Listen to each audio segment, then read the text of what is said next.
The much-anticipated report into a chemical spill in Durban is expected to be released today. The spillage was caused by a warehouse fire at a UPL warehouse in Cornubia in July. Initial tests found high levels of toxicity in surrounding rivers and lagoons. Beaches in the northern part of the province were closed as a precautionary measure. For more on this, we are joined by our reporter Lethiwe Mdluli, who will be covering that story for us. Lethiwe, what time exactly is the minister expected to arrive to release this report? I mean, there's a lot of civil society organizations who've been calling for it to be released, saying that they are not understanding why it still hasn't so far. Well, good morning, Masejo. The report or the briefing is set to get underway right now. We are expecting for the Minister for Environmental Affairs, Barbara Creasy, to make her way to the Coastlands Hotel, where the media briefing is set to take place. As you correctly stated, the civil society groups here in Durban and also environmental affairs, rather should I say environmental activists in the city, have been calling for the release of this report for some time now, and there have been questions around why it has been delayed so far. We understand that the report is a preliminary report done by the UPL Warehouse Company and also the team from the Department of Environmental Affairs.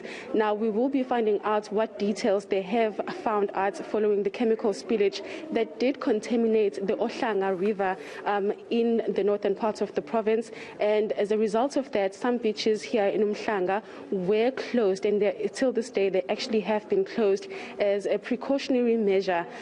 We understand that the UPL warehouse back in July was looted, and after that it was burnt down, and that actually caused for the chemicals housed at that warehouse to contaminate the nearby river. Now, the civil society groups have been questioning why that warehouse was able to house such dangerous chemicals, and those answers have not been answered so far. We also understand that an investigation has been ongoing to look at whether the company was actually able to house those chemicals, and also an investigation is set to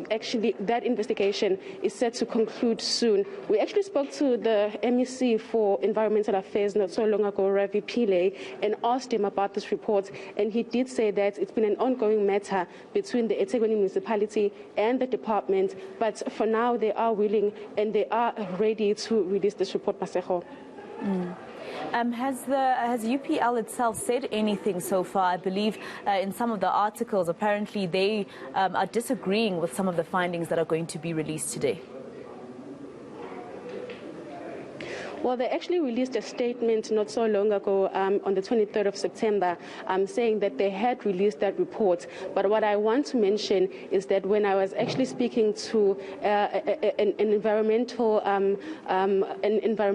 expert, they did question why that report was released by UPL and why UPL was the one conducting the report.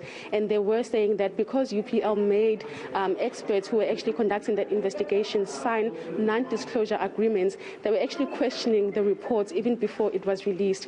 So they did release the report, and it was released to the eThekwini municipality. And because the eThekwini municipality was working together with the Department of Environmental Affairs, they still wanted to sit down and look at it. But today we will be finding out those investigations and exactly what kind of chemicals actually were contained in that warehouse.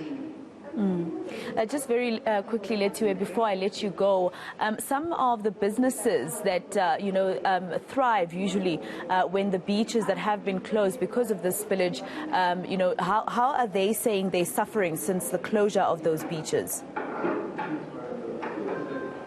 Well, because Umhlanga is such a big tourist destination here in the province, a lot of businesses were affected by this. The beaches have been closed since July, and we just coming back from or coming out of a long weekend as a country, and those businesses did suffer a lot because a lot of tourists who were coming into the city were not able to swim in those beaches, and other beaches as well were closed in the city because of high levels of E. coli in the water. So a few beaches were opened, and that has caused a bit of a negativity, and also because we are trying as a city to rebuild following that civil unrest that took place in July, and we are using the tool of tourism to rebuild. Of course, that aspect and businesses have been affected, especially in the northern parts of the city, such as Umhlanga and also Shaka's Kraal.